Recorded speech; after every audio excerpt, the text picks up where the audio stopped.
Hey there, it's Trisha with Easy Emini Trade, and I wanted to go over what you can do when the market's going sideways. It seems that most people have trouble with that particular aspect of trading because they keep thinking something more is going on than what actually is going on, and they keep anticipating when the next move is going to happen, either breaking out above resistance or breaking down through support. So I thought I would give you an idea of how you can trade when the market is going sideways. When it's moving, it's usually pretty easy. You either take pullbacks or you take the brand new kaboom entry as it appears, but sideways, no matter what setup you ever use for your trading career or trading life, that will always be the hardest time to know when to sit on your hands and when to actually take something. So I hope this helps. So I'm going to start out with the NQ, and then I'll go to the Russell or the ES or something else. But here's where we open. You can see it right here. I don't have the broader view up just so I can show you more space on my screen, but this stair-step looking line is my moving average from my higher time frame just overlaid on here. So here's where we open, and I don't do anything off the open because I'd like to see what price is going to do. So I usually will give it a few minutes before I'm interested in doing something. And I know that we had news at 9:55, but I'm going to just assume that we weren't having news on Friday, just so I can show you, because we were going sideways until after after 10 or so. But Tuesday, Wednesday, and Thursday we had a lot of sideways chop, so you might find this helpful.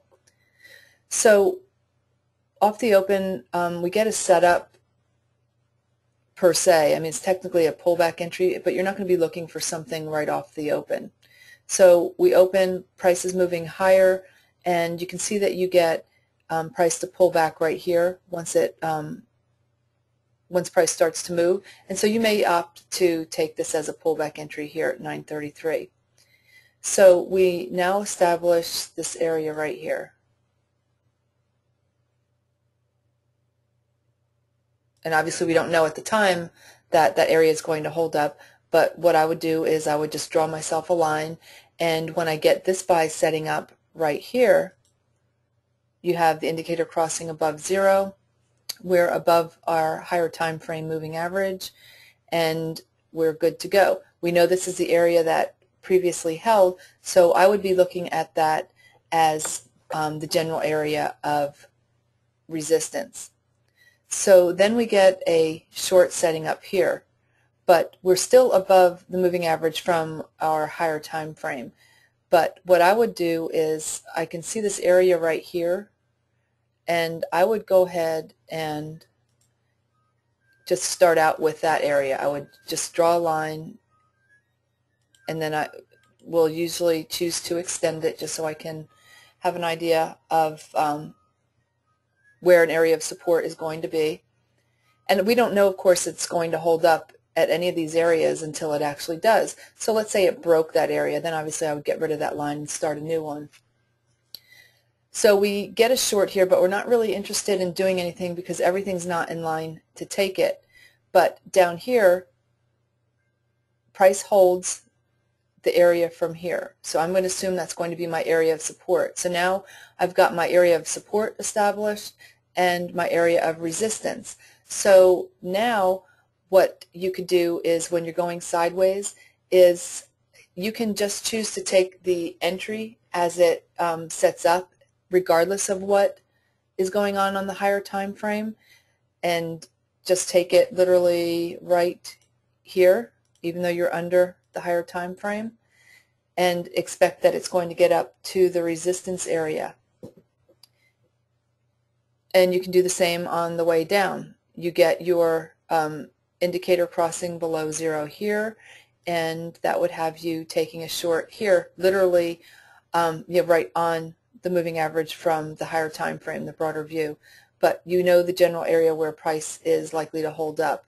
You may want to pay attention to this 200 EMA, because that's right in that vicinity, but price can tend to hold up on those longer moving averages, so just be aware of it. And so it fails to get to support, so there would really be nothing to do down here. What another option is, if let's say that it gets to support, and I'll show you here, is that you can just buy it off support and not wait for the indicator to cross above 0 or below 0. Now, the thing about ignoring the moving average from the higher time frame is that you can opt to do that, but only do it when price is going sideways. You're going to find that in that environment, that moving average from the broader view is actually going to realistically be running right through the middle of price, going back and forth, coloring with the slopes from red to green, red to green, red to green. So that's about the only time that I would even be willing to ignore that 9 weighted. If you don't want to ignore it, then you just wait to see if you get a setup with that in line. But unfortunately, during sideways, it is going to be a little more difficult, and you'll find yourself, you know, kind of like here. You get the indicator saying to take a short here, but we're still above the moving average from the broader view, so there really wouldn't be anything to do, and it's still coloring green. So you have to decide if you're willing to ignore that or not. I would suggest, you know, messing around with it a little bit and seeing if you're comfortable with it. And of course, as always, when you're testing something out, do it in sim before risking your capital. And then here you get green. Now, what I would recommend is, if you're going to ignore the moving average from the higher time frame, is to make sure on our moving average here, our 30 weighted on our entry chart, that it is coloring for the correct slope of the entry that you're looking to take. So here, for example, we get the indicator crossing above 0, but the 30 weighted is still coloring pink, so that would be a pass. Here you actually get another entry right here if you wanted to ignore the moving average from the broader view. And then here you actually do get a short with everything in line. You're under the moving average from the higher time frame, and you've got support below you. And then, of course, you would just be paying attention to the fact that you might get stuck on the 200. If you don't, then you're looking at support holding up. And you can just keep doing that as long as you're going sideways. Now, of course, you wouldn't do this leading into news coming out at 9:55, but the rest of the day on the NQ, you know, you actually had some decent movement. So this is the only time that I could really pick for Friday that it was going sideways, so I can show you. A couple other things that you may opt to do is, if price is coming up to resistance, you may be willing to just go ahead and take a short. Now, of course, this is only when you're going sideways. And what you would look for, if it's hitting a resistance area, what you can watch for is you can watch for the stochastic to cross below 80 and then look to take a short without the indicator. You're not looking at anything other than the stochastic and being at resistance. And you take a short, hoping that you'll find your way to support. Then you get to support, and you can watch for the stochastic to cross above 20 and buy it, and then you're hoping to get back up to resistance. And then here you are at resistance again, and you can see here it held, and you can watch the stochastic to cross below 80 and take it. Or you can do like we were just talking about. You get your indicator crossing below 0, and you just go ahead and take a short in spite of the 9 weighted from the higher time frame. So a couple different ways that you can do it. Ideally, if you're at support and you have divergence, or you're at resistance and have divergence, then that is just an added confirmation to go ahead and you know, take it off resistance or off support, rather than waiting for the indicator cross above or below 0. So the key is that you want to make sure you have room above you to resistance in order to be profitable, or room below you to support in order to be profitable. Now, as I mentioned, this is not the time of day where you would be doing this with news coming out, but this is a good example of what you can do during sideways.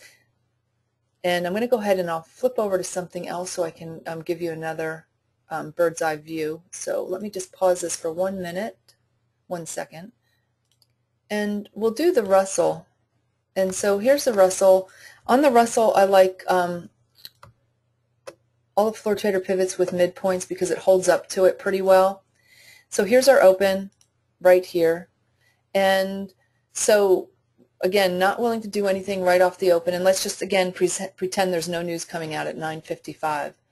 And so what I would be looking for is I would go ahead and I would draw a line, a resistance line or trend line in this general area off the open until it broke. So let's say that it broke right here.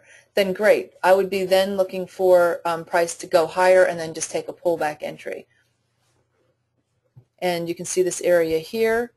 We can use this, even go back here to pre-market, and you can see that here as resistance, and so then I'm going to assume it's going to hold the support. Once this breaks it, what I would then do is I would just move it down a little bit. And then so what I would be looking for is, I know that I've got a floor trader pivot below me and a floor trader pivot midpoint above me. So no matter what happens, even if I break this support area here or resistance area here, I'm going to be aware that I'm probably going to get stuck on the floor trader pivot or the midpoint above me. So I would be looking for something either with room down to that area or above that area once it breaks out of this, and the chances of that are pretty slim. So I'm just going to go ahead and I'm going to extend this. So you get a buy here. I'm not interested because I've got resistance literally above me. Same here. You can take this as a buy. You're above the moving average on the higher time frame. You can see the stair-steppy line. And so like let's say that you wanted to take this after this bar close, you would just be aware that the area where you might get stuck is literally right above your head. And if you do, there's still enough room there to take something off on that. If it doesn't hold and it keeps going, then great. Then what you're looking at probably is the 706.30 area, the floor trader pivot midpoint above you. And so here on this one, you get a buy setting up again. Now you can see that you're a little closer to that resistance area, and it did hold. So I would not be interested in this.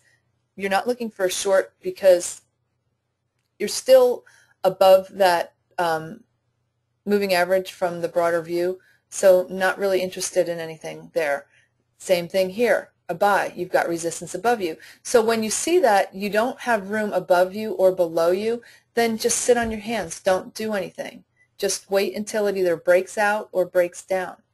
And so here you can see that you actually do break through the area of support, but as mentioned, now we're stuck at the floor trader pivot point.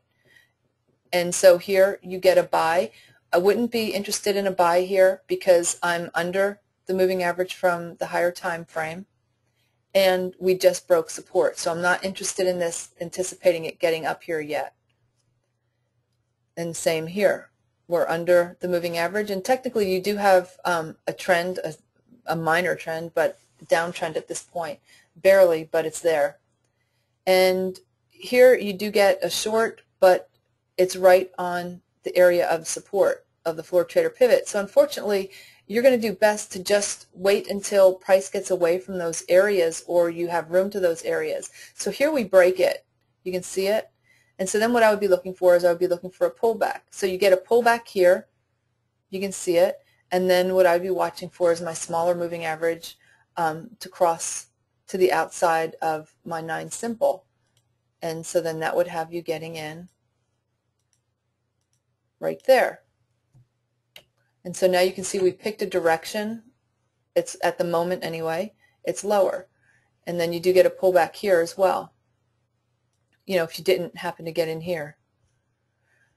And so here you get a buy, but we're under the moving average from the higher time frame, so not interested. Here you're above it. You can see the stair-steppy line. Technically we are in a downtrend, but what I would look at this and think is that, okay, I've got a buy setting up, everything's in line to take it. And I mean, granted, the trend is not so large that it couldn't change in a matter of a couple minutes, but technically you're in a downtrend. But I would look at this and I would think, okay, I'll probably find my way up to the floor trader pivot point or up to that area that was support from here this morning, find my way up to that.